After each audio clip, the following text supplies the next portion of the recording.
যদি রাত্রে ডিনারে কি বানাবো ভেবে না পান, তবে এইভাবে কিন্তু বানিয়ে নিতে পারেন, শুধুমাত্র ওটস দিয়ে আর কিছু সবজি দিয়ে। দারুণ হয় খেতে কিন্তু।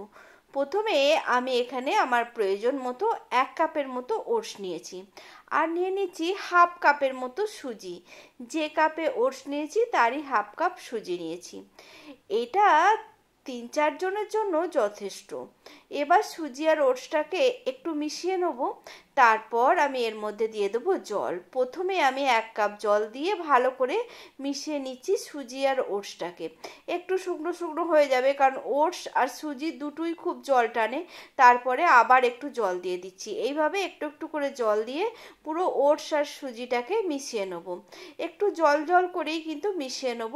এবার এটাকে ঢাকা দিয়ে 1/2 ঘন্টার মতো রেখে দেবো, যাতে সুজিটাও ফুলে যায় আর ওটসটাও খুব ভালো মতো ভিজে যায়। 1/2 ঘন্টা পর ঢাকাটা খুলে নিলাম। ওটস আর সুজি কিন্তু খুব ভালো মতো ফুলে গেছে। এবার এর মধ্যে দিয়ে দিচ্ছি হাফ টিস্পুনের মতো গোটা জিরে, পরিমাণ মতো নুন, আর একটুখানি হলুদ গুঁড়ো দিচ্ছি। কেউ ঝাল চাইলে এই সময় লঙ্কা গুঁড়োও কিন্তু দিতে পারেন। এবারে সব কিছুকে কিন্তু খুব ভালো করে মিশিয়ে নিচ্ছি। বেশ ভালো করে একটু মিশিয়ে নেবো, যাতে সুজি আর ওটসটা একদম পুরো মিশে যায় বা ঘাটা ঘাটা হয়ে যায়। এবার এর মধ্যে কিছু সবজি আমি অ্যাড করব। একটা মিডিয়াম সাইজের আলুকে গ্রেট করে নিয়ে ভালো করে ধুয়ে জল ঝরিয়ে নিয়েছি, সেটা নিয়ে নিলাম। আর দিয়ে দিচ্ছি গ্রেট করা একটু গাজর। এগুলো আর কাটা দেখালাম না, আলু আর গাজর এগুলো গ্রেট করে নিলেই হবে। আর এর মধ্যে দিয়ে দিচ্ছি একটুখানি ধনেপাতা কুচি, যদি থাকে ধনেপাতা কুচিটা অবশ্যই দেবেন। আর দিয়ে দিচ্ছি একটুখানি কাঁচা লঙ্কা, যেহেতু আমি লাল লঙ্কার গুঁড়ো ব্যবহার করিনি, তাই কাঁচা লঙ্কাটা একটু বেশি দিয়েছি। আর দিয়ে দিচ্ছি একটু টমেটো কুচি, মিহি করে কাটা টমেটো কুচি দিয়ে দিলাম। এবার এই সব কিছুকে খুব ভালো করে এই ওটস আর সুজির সাথে ভালো করে মিশিয়ে নেব। যদি মেশাতে মেশাতে একটুখানি শক্ত শক্ত লাগে, তখন কিন্তু একটু জল দিয়ে দিতে হবে। যেমন আমি একটু জল দিয়ে দিচ্ছি, দিয়ে আবারও এটাকে ভালো করে মিশিয়ে নেব। একটুখানি পাতলা করে নিতে হবে আর কি, একটু একটু পাতলা পাতলাই হবে, খুব গাঢ় কিন্তু হবে না। ঠিক এই রকম একটা ব্যাটারের মতো তৈরি হয়ে যাবে। ঠিক এইরকমই করতে হবে, ব্যাটারটাকে রেডি করতে হবে। এই ব্যাটারটা রেডি হয়ে গেল। এবার আমি একটা তাওয়া বসিয়ে দিয়েছি গ্যাসের মধ্যে, তাওয়া গরম হয়ে গেছে। এখানে আমি 1 চামচ ঘি দিয়ে দিলাম। ঘিটাকে খুব ভালো করে তাওয়াতে ছড়িয়ে দেবো।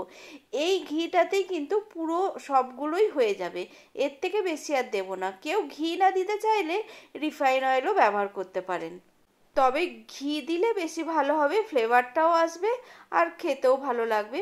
এবার হাতায় করে একটু একটু করে নিয়ে ছোট ছোট আমি চিলা তৈরি করে নিচ্ছি।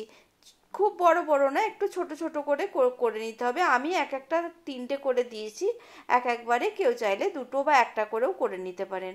একটু ছড়িয়ে দিয়েছি হাতায় করে। তারপর এটাকে একটু ঢাকা দিয়ে একটুখানি ওই 1 মিনিটের মতো রেখে দেবো, যাতে সব কিছু খুব ভালো মতো সেদ্ধ হয়ে যায়। কারণ আলু যেহেতু আছে, সেজন্য একটু ঢাকা দিতে হবে।